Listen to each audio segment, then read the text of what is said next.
Well, I like the guitar. So Of you're course, going, we like the guitar. So I'm gonna just do a couple little brief little interviews here, right? So I'm really blessed that today we have some guests that are from the Society for the Blind, and you might see across from me where it says Folsom Hall, that's Kathleen Shilvin.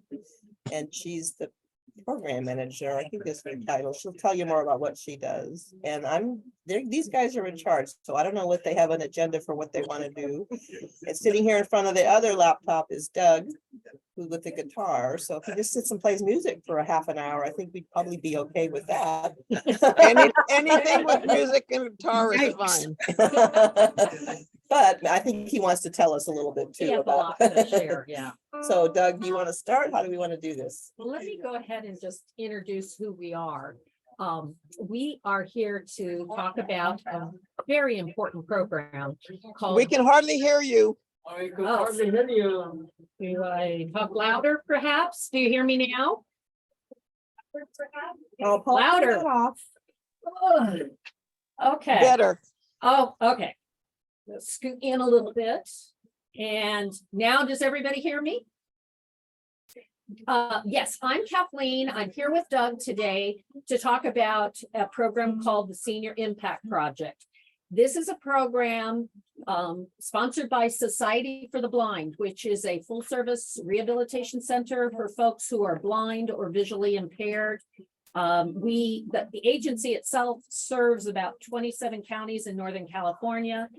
The Senior Impact Project serves 14 currently in counties in Northern California. The program has been at the agency for 20 years and is funded through grants and philanthropy, primarily funding that comes from the Department of Rehabilitation, federal dollars for older adults with blindness. It's part of the ADA Act, American Disabilities Act, because the largest demographic of people in the country who are dealing with vision loss, significant vision loss, are going to be those of us who are 55 and older. And this program is designed to provide education, training, tools, connect people to resources, and most importantly, support for adapting to living your life as independently as you want to do the things that you need to do and you want to do. We, in serving people, do in-home visits. We have activities at the agency.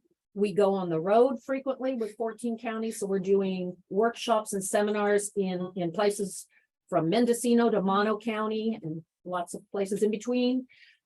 The important thing for most older adults dealing with vision loss is they don't know what's out there. So we're there to educate them on their options, their choices, and those resources so that they can decide for themselves the direction, the path they want to go. And then we follow up with training and guidance to gain the skills that people need to be independent. And I'm going to be demonstrating a few of aids, I would call them, that are very popular. A lot of our strategies and techniques are for activities of daily living. Just, how do you accomplish something like if you can no longer see the dials on your washing machine or your microwave, how to label, how to use other senses to be able to do all those activities that we all have taken for granted all our life, as well as safe mobility, orientation and mobility training, making sure that you can navigate safely, technology, which is growing in leaps and bounds and has allowed people so much more freedom and the availability to be independent, do things on their own. Just one more note, and I'm going to turn this over to Doug. The agency, in addition to the senior program, we're considered what is a vendor for the Department of Rehabilitation, the Blind Field Services. So we have a program that is for vocational training. And basically is targeting people 18 and older who become clients of the Department of Rehabilitation and then become our students. And so we're like a school Monday through Friday, teaching them the skills that they need to live independently as well as to be employable. And on top of that, there's a low vision clinic. We have several optometrists who specialize in low vision. Their patients are most often referred by a medical doctor, usually ophthalmologist, retinologists, with medical records, so forth and so on. And it's a unique exam to look for functionality that someone might have with their vision. There's a store there, there's an optician. So if it's applicable, there are magnification and I won't even get into the types of technology that's doing more and more every day to give people an alternative vision. There is a store that people can walk into for things like talking watches and clocks and hundreds of different types of devices and aids for helping them in their life. And that's all at your place, Dr. That's all at Society for the Blind, which is located at 1238 S Street at the corner of S and 13th, which is about 5 blocks south of the Capitol.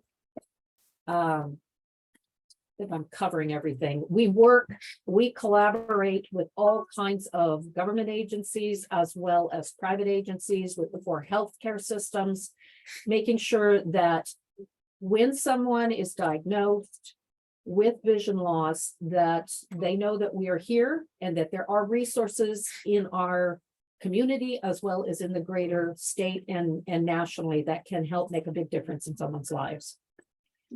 So without further ado, I will turn the program over to Doug, who is one of our clients and now does a lot of mentoring for the program. So he's also an extraordinary volunteer. Thank you, Kathleen. Can you all hear me? Yeah. Yes. Okay. I brought my guitar. I'm going to do a couple of songs. They're designed to soften you up. Yeah. So that when I make mistakes, you'll say, oh, he's just an old blind guy, and we'll give him the benefit of the doubt. I have also discovered that most of the songs that I know and do, because of my age, most people don't remember them because I'm so old. But that's okay. That way you won't know if I make a mistake. I don't know if you know who you're talking to in here, but they're probably a little older than you are, some of them. All right. So let me ask people, these are my people. Let me ask you this. Have any of you heard of George Strait? Yes. Well, good. If I'm going to do a song that he made popular, actually, it went #1 for him. It won't for me. It's called Amarillo by Morning. Amarillo by morning, up from San Antonio. Everything that I got is just what I got on. When that sun is high in the Texas sky, I'll be bucking at the county fair.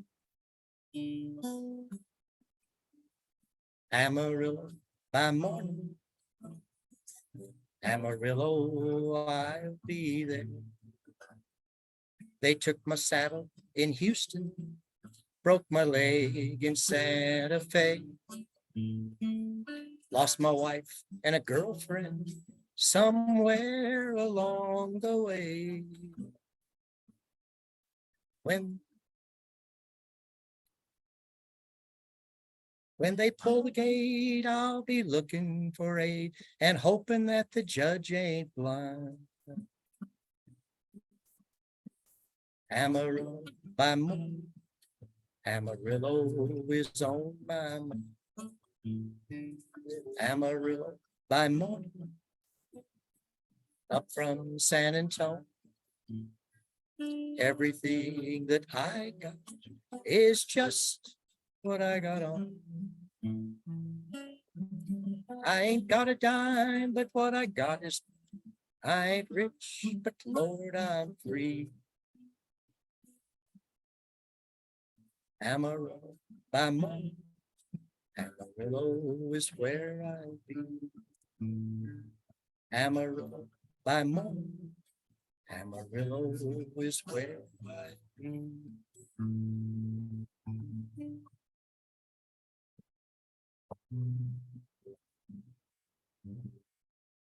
You all know who John Denver is. Yes. Well, I like to play John Denver's music. And this is a song called Back Home Again. There's a storm across the valley. There's a storm across the valley. Clouds are rolling in. The afternoon is heavy on your shoulder. There's a truck out on the floor, a mile or more away. The whining of its wheels just makes it cold. He's an hour away from running on your prayers up in the sky. 10 days on the road are barely gone. There's a fire softly burning. Supper's on the stove, but it's a light in your eyes that makes him glow. Hey, it's good to be back home again. Sometimes this old fun feels like a long lost friend. Yes, hey, it's good to come back. There's all the news to tell him. How'd you spend your time? What's the latest thing the neighbors say? And your mother called last Friday. Sunshine made her cry. Felt the baby move just yesterday. Hey, it's good to be back home again. Yes, it is. Sometimes this old phone feels like a long lost friend. Yes. Hey, it's good to be back home again. And oh, the time that I can lay this tired old body down. Feel your fingers feather soft upon me. It says that I live for the love that lights my way, the happiness that living with you brings me. It's the sweetest thing I know, just spending time with you. It's the little things that make a house a home, like a fire softly burning, supper on the stove. But it's the light in your eyes that makes me grow. Hey, it's good to be back home again. Sometimes this old fun feels like a long lost friend. Yes, hey, it's good to be back home. Hey, it's good to be back home again. You know it is. Sometimes this old fun feels like a long lost friend. Yes, hey, it's good to be back home again. Hey, it's good to be back home again.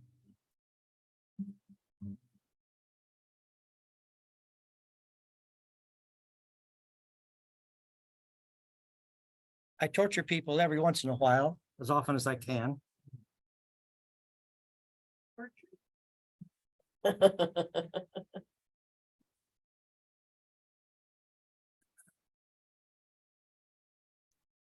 Yeah, we appreciate this kind of torture. Yeah. Good times. So I'm going to start off this afternoon with a little bit of trivia. Do any of you know about how many people there are in the world who are blind or visually impaired? No? Okay. You have to speak because I can't see you wave your hand or whatever. Well, the answer to that is there are somewhere in the neighborhood of 32 million people worldwide who are blind or visually impaired. And that's a lot of people. But if you consider that the population of the world is about 7 billion, That's nothing. then the percentage of people in the world who are blind or visually impaired is about 1/2 of 1%. Putting that into perspective, that's not as many people as you might think. It's one of the reasons that the blind population is largely ignored. There just aren't that many of us. In fact, if you walk down the street of Sacramento, there's a really good chance it would be a long time before you would see a person with a long white cane that is blind. Now, if you were in my neighborhood, you'd see a person more often because I'm out there every day. So you'd see me. In fact, some of you here may have even run into me over on American River Drive or on the levee or somewhere in that Arden neighborhood, because I spend a lot of time on those sidewalks and those streets because I run every day and I have a dog that I walk every day. So I'm out and about a lot. As I was thinking about what I wanted to share with you today, and Kathleen and I were talking as we were driving over earlier, I don't like to give the same presentation every time I give a presentation, because frankly, I get stale and I don't like to repeat myself. And it would be easy just to stand up and tell my story, the same one every time, but I don't like to do that. So you're going to get something nobody else has heard this morning, this afternoon, whatever it is. Is it afternoon yet? I guess. Barely. And one of the things that occurred to me as I was going over in my mind what I wanted to share with all of you today was one of the things that occurred to me early on after I began losing my vision. And that was all of the things that I had lost, the things I couldn't do anymore.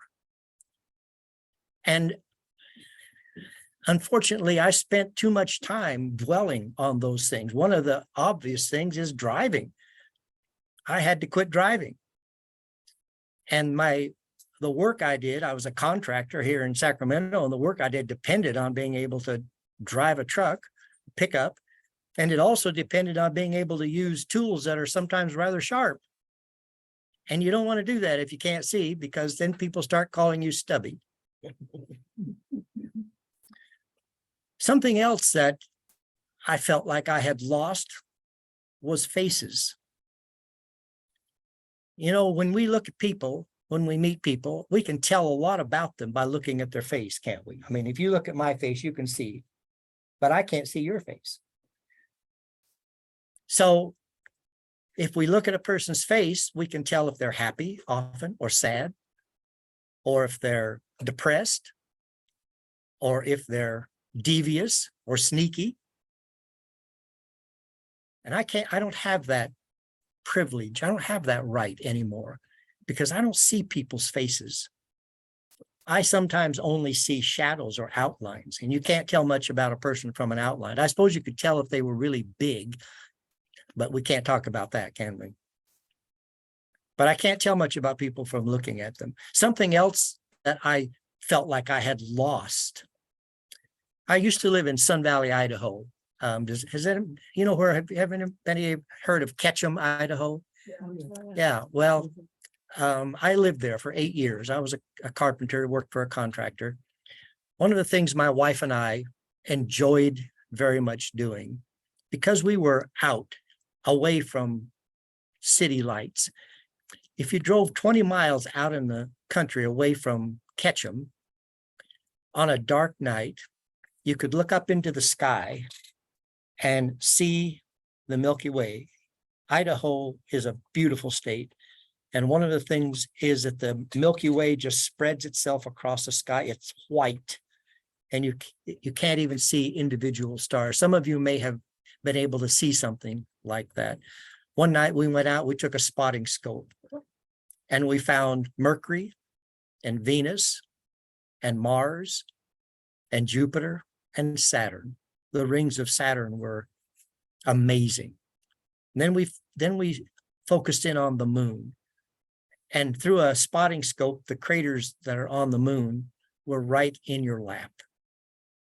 You know, I miss that. I miss being able to see those things.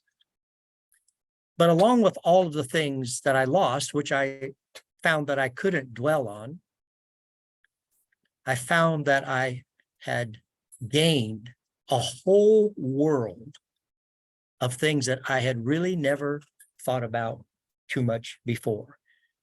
Because we don't have just one sense, we have 6 senses. And though I lost my sense of sight or vision, I still have 5 other senses left. So we're going to play a little game here, if you don't mind. Get some audience participation. What I want you to do is think about your sense of smell for just a minute. And Kathleen, I'll need your help, or I'll need your help. Somebody's help. I'll help. with you. Okay. Yeah. I want you to think about your very favorite smell. The most favorite smell you can think of. I'll tell you mine. Because I used to go camping a lot. And one of the things that used to just light my fire was the smell of bacon frying, coffee percolating on a camp stove. There is just no smell that is better than those things. Now, Kathleen, tell me what, some of you out there, doesn't have to be all of you, a few of you, all of you, I don't care. Tell me your favorite smell. A little baby. Say again? A baby. A baby. Oh, perfect. Smell of a Some- baby. Someone else. I The like, pine needles when you start getting up into the Sierras. Oh, yes, those are some of my favorite smells. Somebody back here. I like the coffee percolating in the early morning. Yes, Coffee smell. hard to beat that, isn't it? Yeah, The Christmas tree. yeah. Oh, wow. I'm getting a lot of pine stuff going on here today. New car, that there is new car smell that's pretty heady, isn't it? Yeah. Is that your favorite smell? I never had enough new cars. Someone else. Lavender, Real good chocolate. real good chocolate. Oh, by the way, I'm going to the Great Lakes in September. I'll talk about that later, but the Great Lakes is famous for fudge. Did you know that? They have more kinds of fudge in the Great Lakes areas than anywhere else in the country. It's amazing. I'm going to taste some of it. Anybody else? Someone else? They- Freshly ground coriander seed. Oh. I can't put that in my memory bank, but I'm sure it smells good. 7 Yeah. Someone else, few more. roses. I missed that. Roses. Roses. You know, how many of you have walked through the Rose Garden down by the state capitol? Clap your hands once. Yeah, a lot of you have. Do you know that a lot of roses don't smell anymore? Yeah, that's sad that because they are genetically modified, and they can be beautiful, but they don't smell anymore. I prefer the real deal. Few others. Jasmine, yes. Fresh bread. What? Fresh bread. Freshly baked bread. Oh, boy. Speaking of freshly baked bread, it kind of rivals my favorite smell, but my mom and my aunt on holidays used to make fresh homemade cinnamon rolls. Oh my goodness, makes my mouth water. I can't even talk, my mouth's watering. So The Couple more. ocean. the ocean, yeah, I'm Catholic and I do like the smell of incense. yeah, got it. So, I gained a lot when I lost my vision. I began to appreciate my sense of smell. One of the things that I pay special attention to is my hearing. Now, don't believe people who tell you that when you lose your sight, that your other senses get sharper, because they don't, especially not your sense of hearing. I'm 80 years old. My hearing isn't going to get any better. In fact, it's going to get worse. But I will say this, it's my ears that keep me alive when I'm out walking and running on the streets here near my home, because I pay attention to my ears and to my hearing. Do you know that the bottoms of your feet can tell you a lot? Can tell you what kind of surface you're on, whether it's rough or smooth or rocky. Also, where'd my cane go? To your left. To my left. How did it get over there? Okay. Can everybody see this long white cane? Okay. About 12 years ago, I've been blind for 13, about 12 years ago, I went to a retreat that Society for the Blind put on. And the first thing they did when we walked in the door was hand us a long white cane. And I thought, what in the world is this? And what am I going to do with it? Well, I'll tell you, I don't go out of my house now without this long white cane. It tells me where I am. It tells me where I'm going. It tells me how to get there. It tells me if I'm on my correct route. Now, obviously, I'm exaggerating a little bit. It can't talk to me. But when you're blind, you learn to depend on what the tip of this cane is telling you when you put it in contact with the ground. That's another one of those senses that you pay more attention to when you lose your sight, because you have to do it to survive. So that's a brief idea of what I gained when I lost my sight. I didn't always appreciate that, to be honest with you. When I first lost my sight, I went through all of the stages of grief. I'm sure you've heard of them. Mm-hmm. Well, I spent a lot of time in those stages of grief, especially anger and some depression, because frankly, I did not like being blind. And there are some things about it I still don't like. It's very inconvenient at times. But when losing your sight or having any great loss, personal loss, when it starts to affect who you are inside, then it's time to move on. And that's what the stages of grief do. They are something that is healthy for us. They enable us to move through these different stages so that we can be healed and finally accept what it is that happened to us. The day that I was able to accept that I'm blind, not visually impaired, but blind, that was the day that my healing really began. Now, one last thing I want to talk about before I turn this over to Kathleen. And that is, I'd like to talk about Society for the Blind a little bit. Because Society for the Blind has been my lifeline.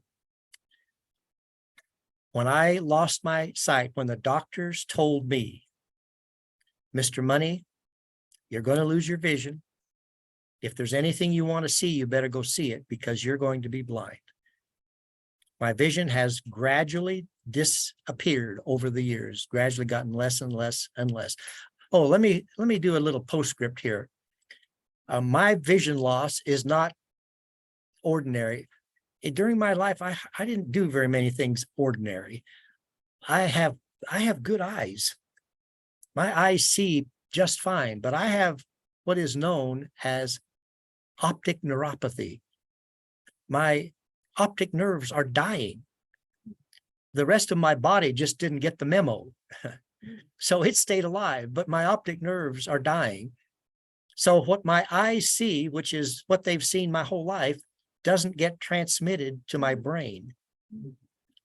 The net result is the same. I'm still blind, but it's just a different kind of sensation for me. And what other people experience with, say, macular degeneration, there are two kinds of it, or glaucoma, or retinitis pigmentosa, all of we all experience something a little bit different.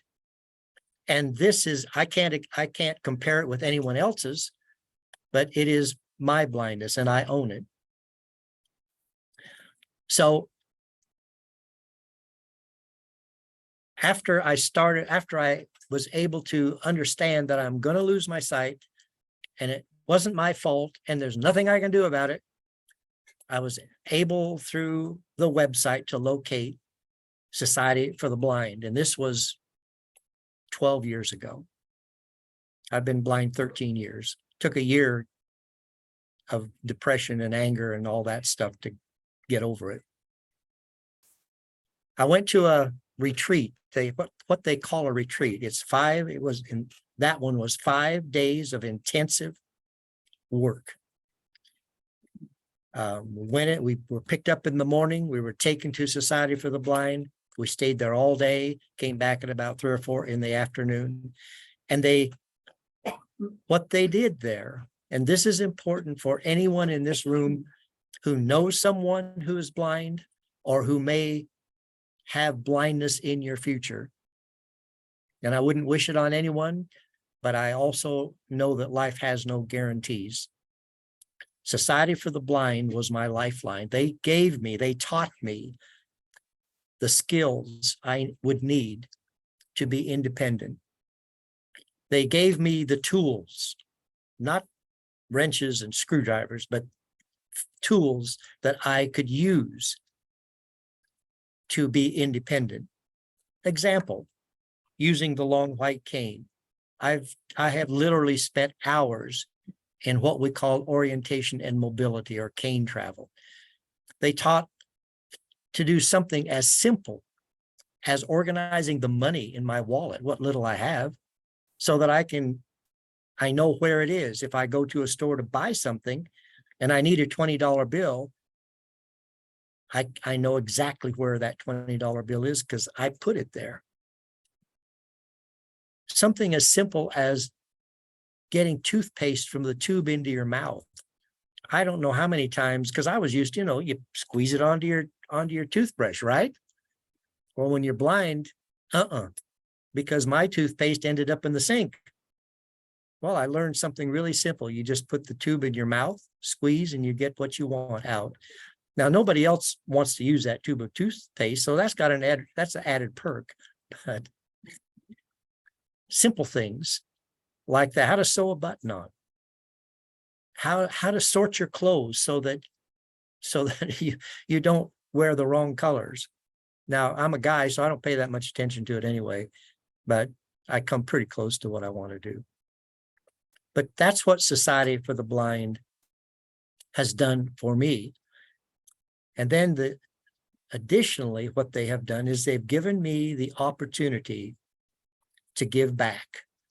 Last week, I went with Kathleen. Where'd we go, Kathleen? Loyalton. We went to Loyalton to do an outreach presentation. I've been on 6 or 8, maybe 10 with you, 6 or 8 probably. Yeah. We've been to Orland, as far north up as Orland. We've been south into Mono County. And it's given me the opportunity to share my story with other people of our age group who may someday be experiencing what I'm experiencing. And I can't tell you how many times I've been able to share that with other people. There are 3 things that I like to do. One of those things is I like to run. And I'm going to do that as long as I can. I have some criteria, and so far I'm able still to meet that criteria. So I run every day. The second thing I like to do, this may surprise you, is I like to play music. I play music every day. In fact, I'm taking guitar lessons. I just turned 80 years old, and I ran into a book online, a man named Bill Brown, who lives in Georgia, and he wrote a book. A young man came to him who was blind, and he said, "Mr. Brown, I want you to teach me how to play the guitar." And so Bill Brown did it. What he said was he had to begin to look at the guitar in a different way to be able to teach it in a non-visual way. And he taught this young man to play the guitar so well that now he is able to be a songwriter and a guitar player. And Bill Brown wrote a book with detailed lessons, and I'm taking lessons so I can learn how to pick. I always wanted to know how to pick a guitar, and I could never figure it out. And I'm learning now how to pick a guitar. It's a very exciting and frustrating thing that I'm doing, but I'm going to keep doing it because nothing is as good as success. The third thing I love to do is travel. When I lost my sight, I had no inkling that I would be able to travel. People who are blind don't travel. They just don't. In fact, in all the years I've been traveling, I don't think I've run into another blind person on an airplane. I know there are some, but I haven't run into any of them. I have a son who lives in Sweden. He has 2 children. He and his wife have 2 children, my grandchildren, and I've been there 6 times.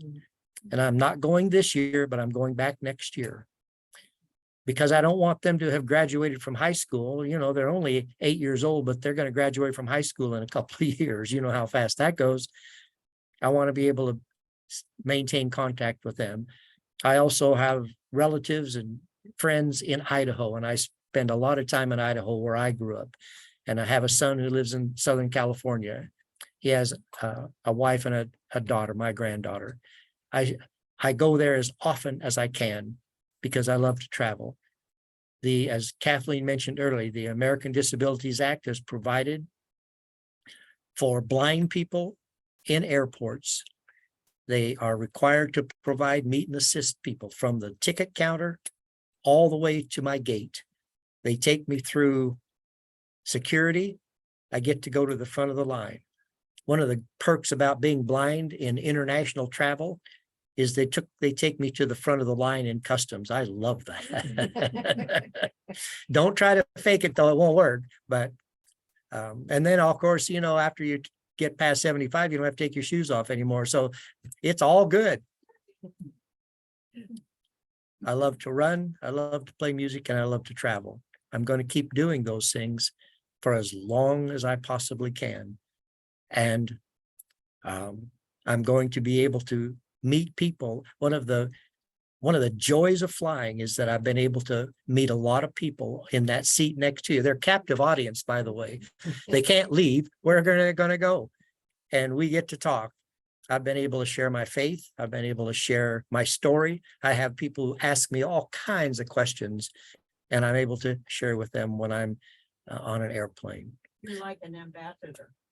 Well, you know, that's a compliment, and I appreciate that. Thank you. Now, you've also helped me to wrap up what I'm doing, because what I like to do at the end of my presentation is open the floor for questions or comments. I'm going to let Kathleen kind of moderate that. If any of you have any questions for me or any comments, I'd appreciate them right now. Don't be shy. I'd like to know how you learned to run. Without vision. What a good question that is. Please repeat the question for those of us that are on Zoom. She and wanted can't to hear you. know, how I learned to run. Your microphone's in front. What? Oh, it's in front of me. Microphone. Yeah. I was turning toward the voice. Speaker, yeah. Did you hear that? Yeah. Okay. So the answer is, the short answer, I've been running since I was in the 9th grade. I've run thousands of miles. I know how to run. When I lost my sight, I didn't have to learn how to run. I had to learn how to run blind. Now, that was not the easiest thing in the world to do. And I really don't know that I can describe how I've done it. I have some scraped knees to prove that I haven't always been successful. I've fallen a couple times, tripped over things. I got into a cul-de-sac one time, and I thought I was going to have to change my zip code. I couldn't find my way out of that blasted cul-de-sac. But I finally stopped, which is what you do when you're blind and you get lost. First thing you do is you stop and you listen. And I could hear American River Drive, which is a very busy street, the one I live on. And there, when I knew where it was, I knew how to find my way home. So learning how to run blind was the challenge. And I'm fairly successful at it. The other thing is, I also learned to run on a route that I can follow. And that's a really big deal, is being able to follow the route that I want to follow. Any other questions or comments? Go ahead and just. I'd like to know, oh, it's right, I can't see my hand. I'd like to know how briefly, if it can be brief, how your faith played into your, where you are. Did the folks Yeah. online hear that? You want to repeat the question, Doug? How did my faith play in to what, Where you are. to where I am now? There's an answer to that. It's not a short answer, but I'm not going to give you the long answer because that's almost a sermon. If any of you have a Bible at home, go home from here and look up in the Gospel of John, chapter 9, verse 3. That is the answer to your question. And that's all I'm going to say about that, because otherwise I would start talking too long. But that's where the answer is. And I think if you understand faith, you'll understand why. Now I know for a fact why I lost my sight. There's not a doubt in my mind why I lost my sight. And I also know that I'm not going to be healed in this life, but I'm going to be healed in the next life. What chapter, John? John chapter 9, verse 3. Okay, thank you. Any other questions or comments? Yes, sir. Yes. Quick question. Yeah. Is there still a foundation for the junior blind? I used to, when I was a teenager, I used to volunteer with the Los Angeles chapter. I taught blind children how to swim. And I'm just wondering if there's still a foundation for the junior blind, or is it all incorporated into one? Kathleen? I think you might be referring to a program through the Braille Institute in the Los Angeles, Southern California area. Does that sound familiar? I thought it was the foundation for the junior blind, but this was 50 years ago or more. So it's There- possible. Yeah, some things have, we had chapters up here, but I don't know the full story. Pandemic changed a lot of services and access to programs. So in particular, there were programs through Junior Blind out of Southern California through the Braille Institute, which is a regional center like we are in Southern California. So I would say go online to Braille Institute or type in Junior Blind. I was just curious because I did that for several years when I was in high school at Hollywood Park and Recreation. They had a pool there, and I was a volunteer, teaching kids to swim that were visually impaired. And I've done that a couple of times in my adulthood with friends that were afraid of water and just teaching them to swim. But this, I was just curious if they still had that program because the kids loved it. It was really an independent factor for them to be able to swim. Have I answered all your questions? Are you done? Not just. This gentleman, Go ahead. go ahead. Okay. Just- These are two easy questions, but I'm not good at it. How, being blind, how do you determine your direction? Tell me. Repeat his question. How, being blind, how do I determine direction? Yeah, when you go out to the street and, Yep. feel all of those traffics and. That everything. is an absolutely excellent question, because but if I couldn't do that, I couldn't walk out my front door. Sir, where does the sun rise? Sunrise? Yeah. What direction does the sun rise? East. All right. If you were to walk outside, well, it's noon, so it'd be right over your head.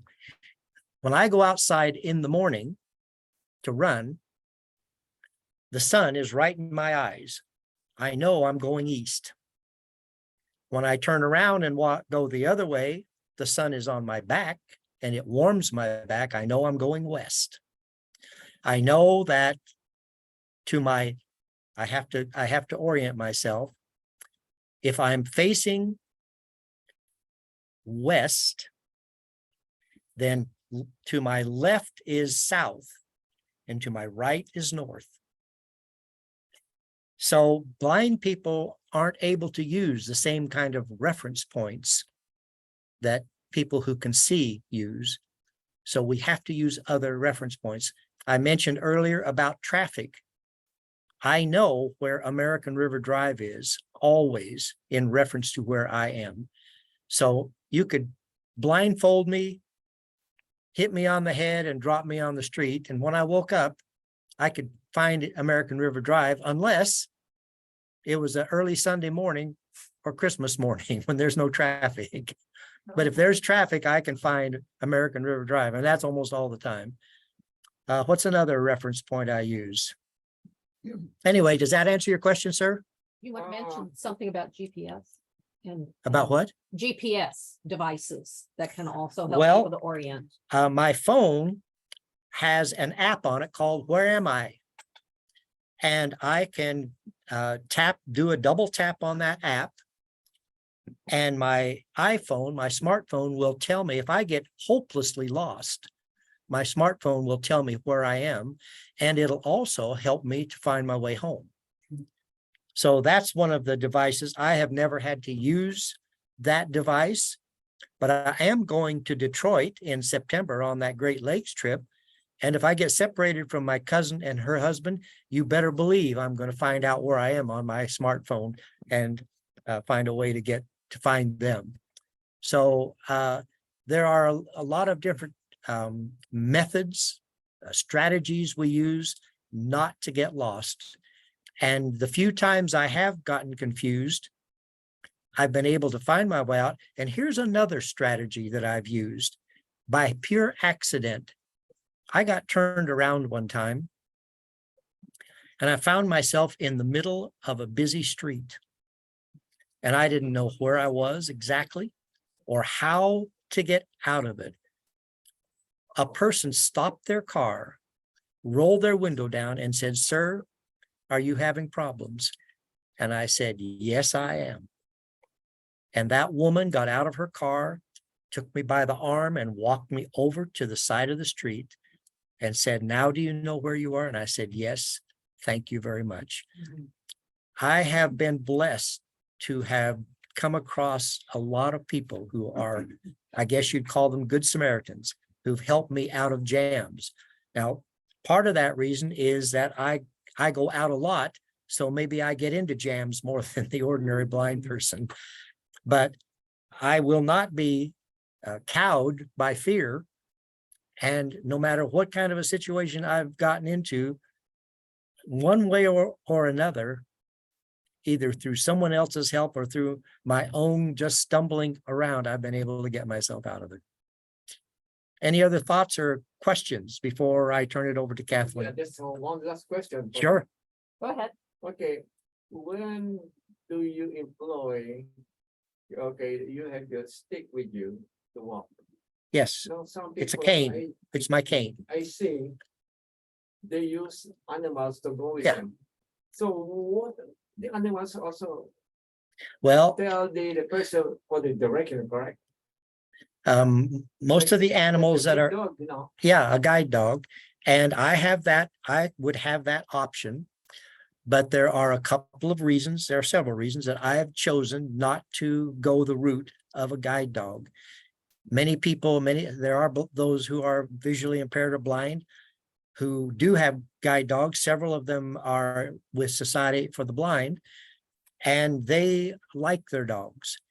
Because of the amount of time I travel, especially internationally, I have chosen not to put a dog through that. I just don't feel good about having a dog on an airplane for 12 hours. So I've chosen not to have a guide dog. The other reason is I have gotten to where I am independent and very dependent upon my cane. I like my cane. I have confidence in my cane, and it doesn't have to be fed. It isn't going to bite me or someone else. And it's always with me. Did you name it? I refuse to answer on the grounds it may tend to incriminate me. Yeah, The Priscilla first, couldn't get him to name his name. the first thing Priscilla did when she gave us our canes that day, of infamy long ago, was she said, "I want you to name your cane." And I did. I named it Cane. But this cane is not named. It is nameless, but it is still my best friend. Beautiful game. Well, it serves it. This cane has been down into Mammoth Caves in Kentucky, 200 feet underground. This cane has been everywhere with me. And I'm not going to say I love it, but I do depend on my long white cane. Okay, I'm done, unless you aren't, Thank you. Thank you. Kathleen. Thank you, Doug. Hard That was act. fantastic. Thank you for sharing your experiences with us. That was really thought-provoking. Well, thank you. I appreciate that. That was the intention. So if that happened, then I succeeded today. Thank you. Very motivational. Wonderful. One of the things I enjoy going out with Doug is that, as he said, I never know what he's going to say. He doesn't like to say the same thing. So I had the privilege of learning more about Doug because he's so willing to share, his personal experience of dealing with the impact of vision loss.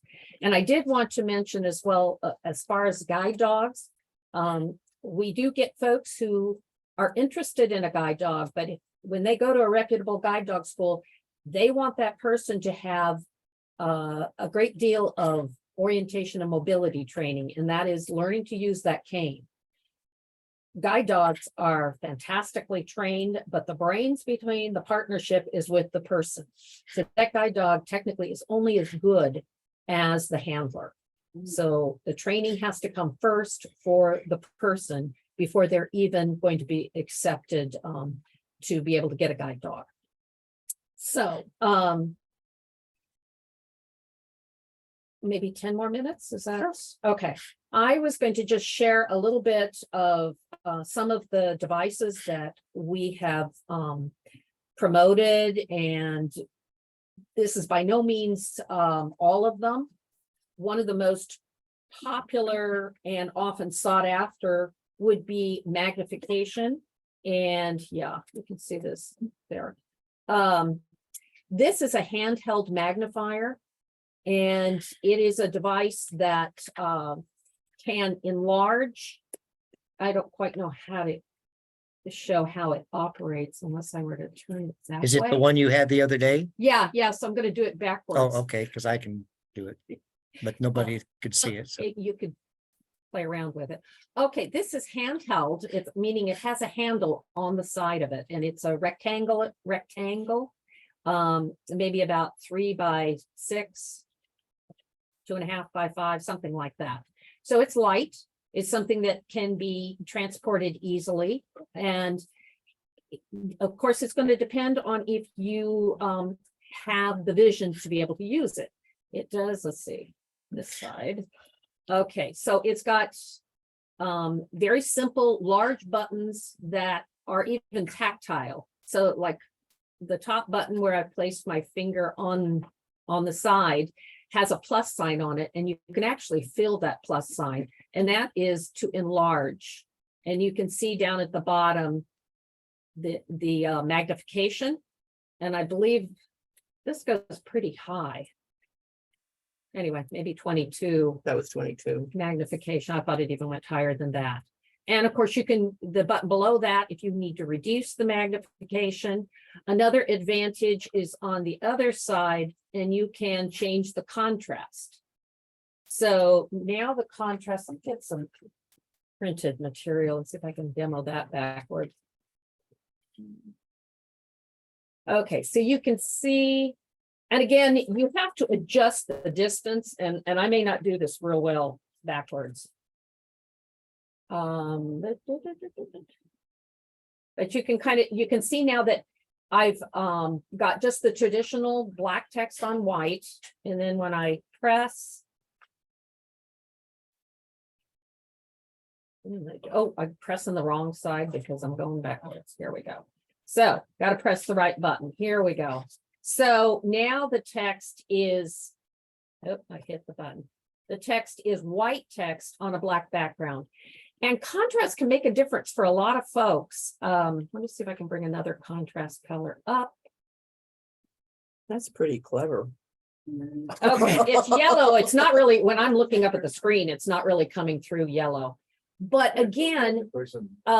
if you are able to, and I can show the folks here that are behind me, that the yellow contrast, again, is yellow text on a black background. You can also do black, yellow, black text on yellow background. And the reason contrast is beneficial is because of the sensitivity. As I've gotten older, I even find staring at the screen on my desktop or laptop it strains my eyes. So I will go to a different contrast, whether it's black or yellow, because it's easier on my eyes to read the text against a different background color. I don't know if any of you have experienced this, but that's one of the things that makes this magnifier also very beneficial. The other thing is, and I think this is kind of clever, is that if you need to take a picture of something, and I've got some lights on here or something, the button on the front, you can actually take a picture of it. So somebody told me, oh yeah, it really helps them when they're at the grocery store and they want to read a label up on the top shelf, put their magnifier up there, click it, and then, you know, you can enlarge it. The other thing is there is a USB port on here. So if it's information that you wanted to send to somebody, you could plug it in and send it via, you know, the internet to someone. So this device, anybody have an idea of how much something like this would cost? No. A lot. Yeah, these I have average one. 7, more likely 800. Okay, so magnification is not the cheapy little round, you know, glass that you used to buy at the 5 and dime. Oftentimes magnification has become more technological and has improved greatly, but at the same time, it's very difficult for folks to access because of the cost involved. And are these things that are ever covered by insurance plans? Unfortunately, no. Yeah. If you are a veteran, there is the possibility during an assessment, if you're eligible for services through the VA, they will cover it. Also, the Department of Rehabilitation here in California, again, if you're assessed and remember you're in their vocational program, that this is a device that you're going to need for your independence or employability, oftentimes they'll come in and cover the costs of, yeah. And there are so many things out there that just will blow your mind that are just amazing, but they're like everything else. They're not cheap. And most people don't have access to some sort of coverage through insurance or whatever. This device, however, is now being made available through what is called the Talking Book Library. That is a program, its official name is Braille and Talking Book Library here in California. It's a program that's funded through the Library of Congress. It's all over the country, and it's access to printed material through audiobooks. When I say audiobooks, I'm talking through discs that are played on, you know, like a player, a device like this. The Talking Book Library is set up as part of the California State Library. And its intent is just to make sure that people who can't read conventional text have options for getting that information. So one of the first programs that they had were audiobooks. And they make these devices, which again are, you know, designed for people who have not only vision problems, but they may have other types of issues. So they're large buttons, they're tactile, that meaning they're raised. And, you know, you might need a little bit training to identify where everything is, but you can play a disc. And the thing is, you never have to leave home. You can sign up for this program and be sent the player and the discs, which look like this in cartridges like this, through the mail. It's a free program for folks who are eligible, which is basically you can't access conventional print the way you did at one time visually. And you just slide this in here, turn the power on, helps. If I can't do Player this, on. Press any button to learn. 5. Books. 3 weeks, 8 seconds. Greg LeMond, Laurent Fignon, and the epic Tour de France of 1980. I'm going to stop it there.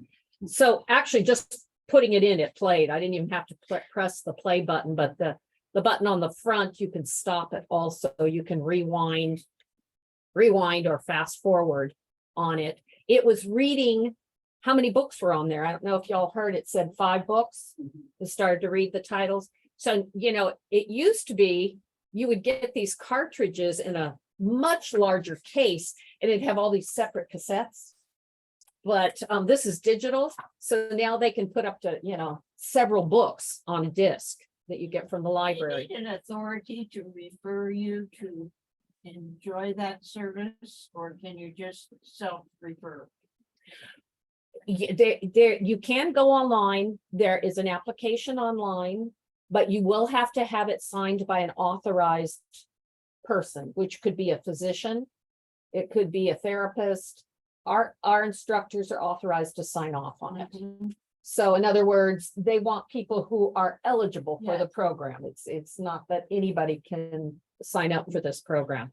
But you know, this is probably one of the most popular programs that we introduce people to. And sometimes we go in and we assist them with learning how to operate it.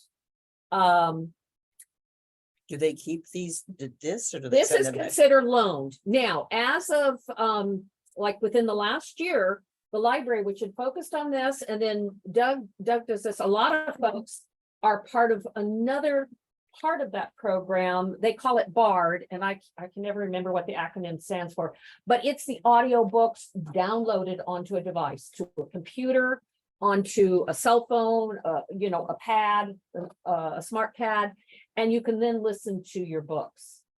Not everybody has the capability to do a smart device, right? So not every, in our population that we serve, particularly with seniors, not everyone even has the internet. And so this is not available. But for folks who sign up for this device, Plus year history. and if they can sign up onto the BARD platform, even though they're not going to necessarily, that's not their choice to download the books onto a device, they are now eligible for something like this magnifier. And there are several other devices that they are eligible for. There's some rhyme or reason to it. I don't fully understand. And I think when the library took on the funding to be able to do this, neither did they. Training for the devices, they have something called Victor Reader, which is another, maybe a little bit larger than this device.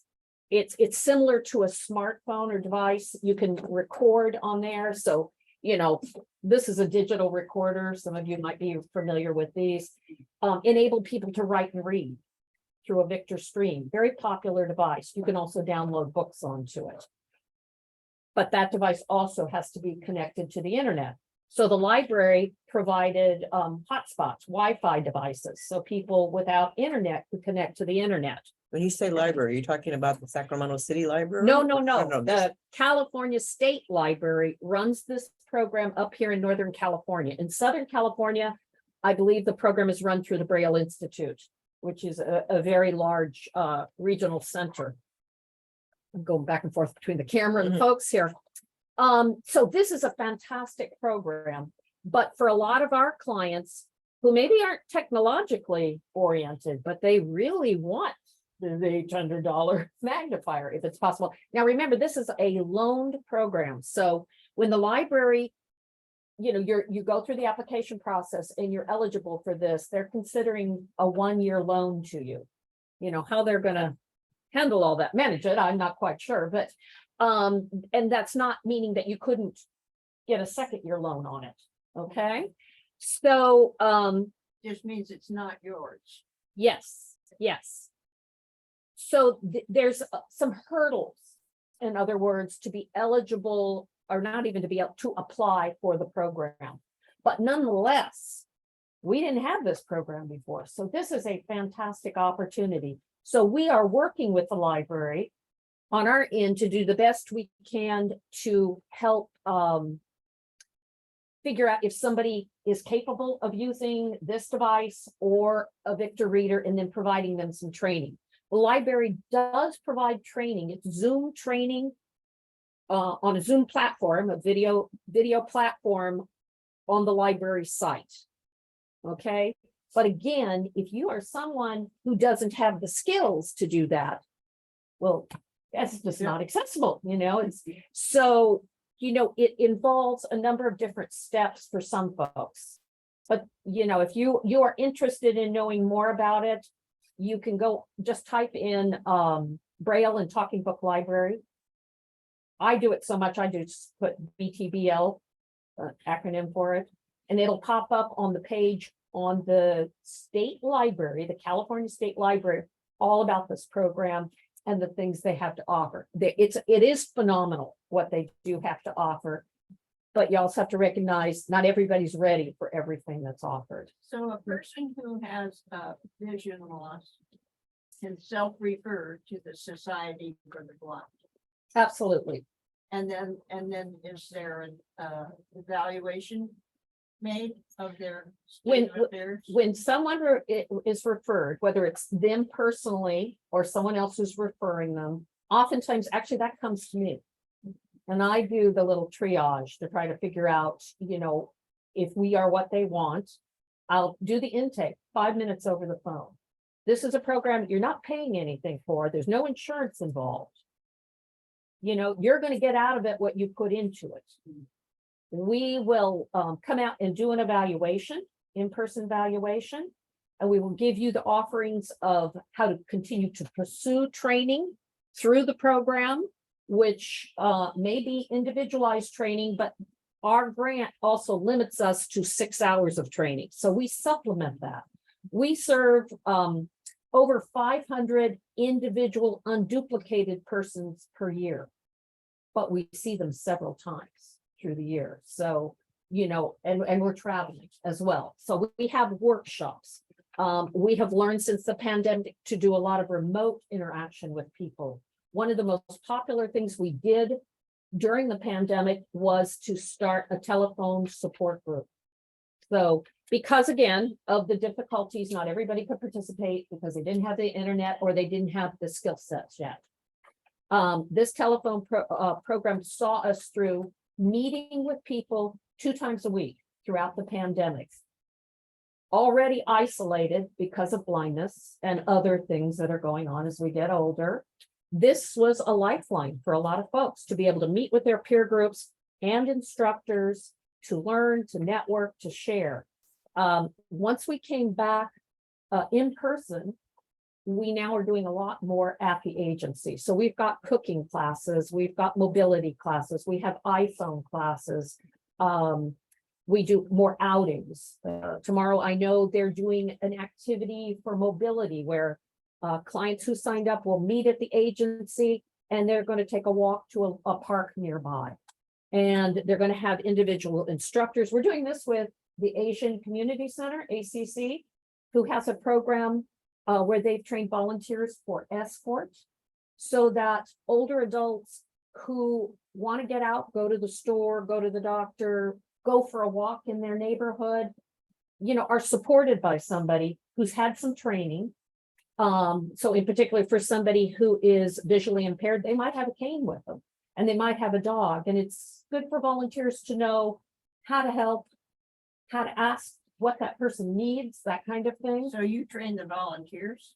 We are working with ACC to train the volunteers for this escort service. So a lot of our services, we are looking for partnerships, you know, to be able to not only educate our folks, but also the general public, so that people who are blind or struggling with any kind of vision loss, you know, you have to do a lot of advocacy for yourself, be able to speak what you need and what you don't need. And for some people, that's a big hurdle, just getting over that, speaking up for themselves. So the more the public is attuned, the better off we can bring everybody into the activities to be part of the community. Do you ever offer assisted transportation for those who have a difficulty in moving around? Transportation is probably one of the most difficult issues for folks. We don't have the bandwidth to offer the kind of transportation you're talking about, but what we do is train people to use what is in the community. So paratransit is a very popular mode of transportation that is through the Sacramento Transit Authority. And actually every county has something like that. Sometimes it's called Dial-A-Ride. You may have heard of that, like in Placer County. And these are often curb to curb, meaning they'll stop outside your door, pick you up, take you to the store, to the doctor's office and drop you off at the curb. Well, if you're somebody who's blind, having the mobility skills to be able to go from the vehicle into your doctor's office is important. So, you know, you can see where having a cane can make that difference of independence. So we're working with, you know, the transit authority on all of that, and individually with our clients to give them experiences. So this walk tomorrow will be walking from the agency to the park and around the park for both escort volunteers who are in training and our clients who want to do it. And they're going to take a picnic lunch and they're going to have a good time because just for fun. I mean, a lot of our activities bring people together. I'm sure you experience that here when you come and take part in the programs at the Wellness Center or to exercise. You're getting out, you're socializing, you're meeting those needs, and breaking that silence, that cycle of isolation and loneliness that a lot of folks feel. So we continue to expand. We had a group called Lifting Spirits, which is a group of young musicians, high school and college age musicians who've now come to the agency to do concerts for our clients. And, you know, afterwards we have refreshments and mingling, getting a chance for our clients not only to enjoy a concert with these young musicians, but also to mingle and, you know, talk about who I am and who are they and what are their aspirations, what are your aspirations, whatever people want to talk about. Interaction. Yeah, exactly. Is your agency or governmental agencies like train like bus drivers? Because I have a cousin who's because of diabetes, he's losing his vision, but he has a cane. I don't know if it's a certain kind of cane, what color, but are these like bus drivers, are they supposed to notice that and wait till that person is seated? Because he said he was on his way to the seat and the bus took off because he was late and he fell. So are they supposed to be aware of seeing the cane and wait till that person is seated, or it's just? I would think so, absolutely. We're talking major liability here or a bus driver. Now, I know paratransit drivers, you know, are Southern Cal, and it was, he said it never always. was it just a regular city bus or something like that? It is, yeah, some kind of. Did he go to the authority, the They transportation? mailed him a complaint form, but it's more like for, it wasn't exactly, you know, Yeah. so he was very upset and, but yeah,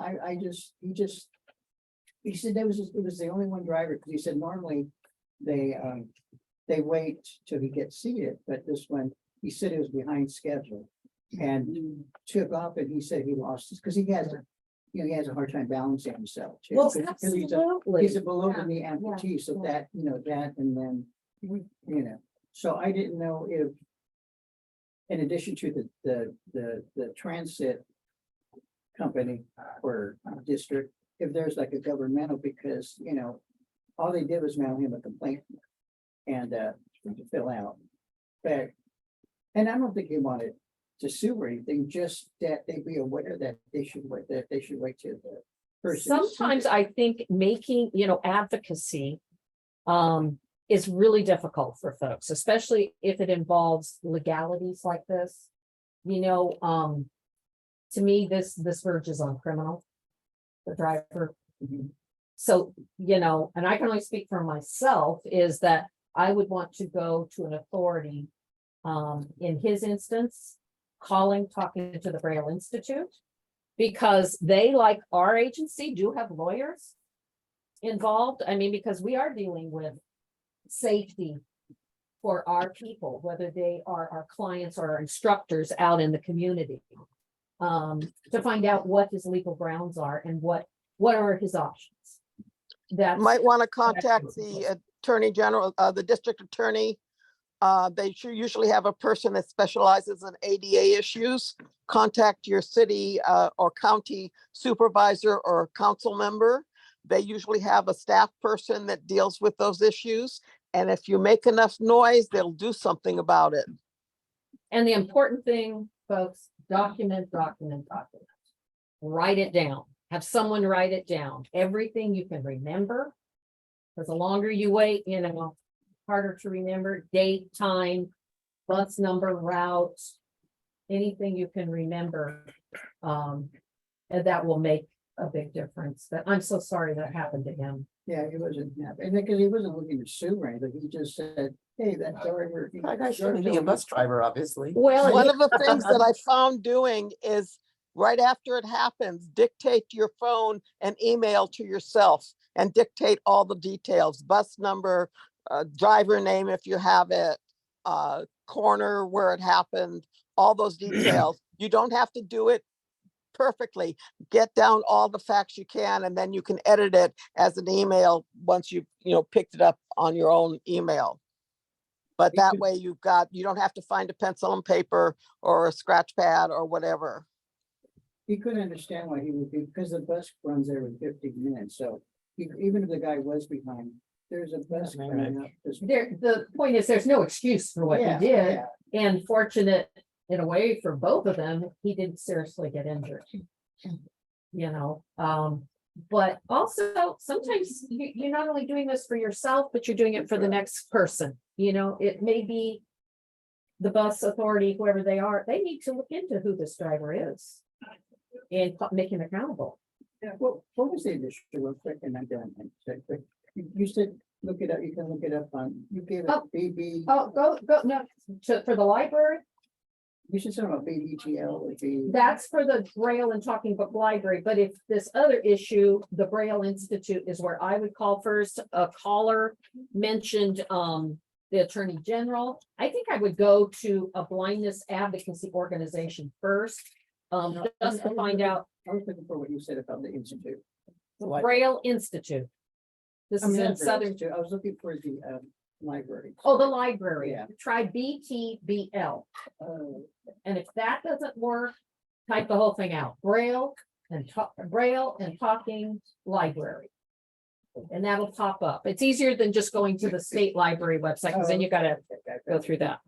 thank you. I assume I thank you for Yeah, no, this. thank you so There's much. so much to share, and Doug brings the people to you who that we are working with and help. And it's my honor to work with people like Doug and others who are willing to come out and share what they've been through, where they were, where they are now, because I think that makes a big difference. Yeah, no. Thank you so much, everyone, for being here today. Kathleen, I have one more question. Yes, please. Does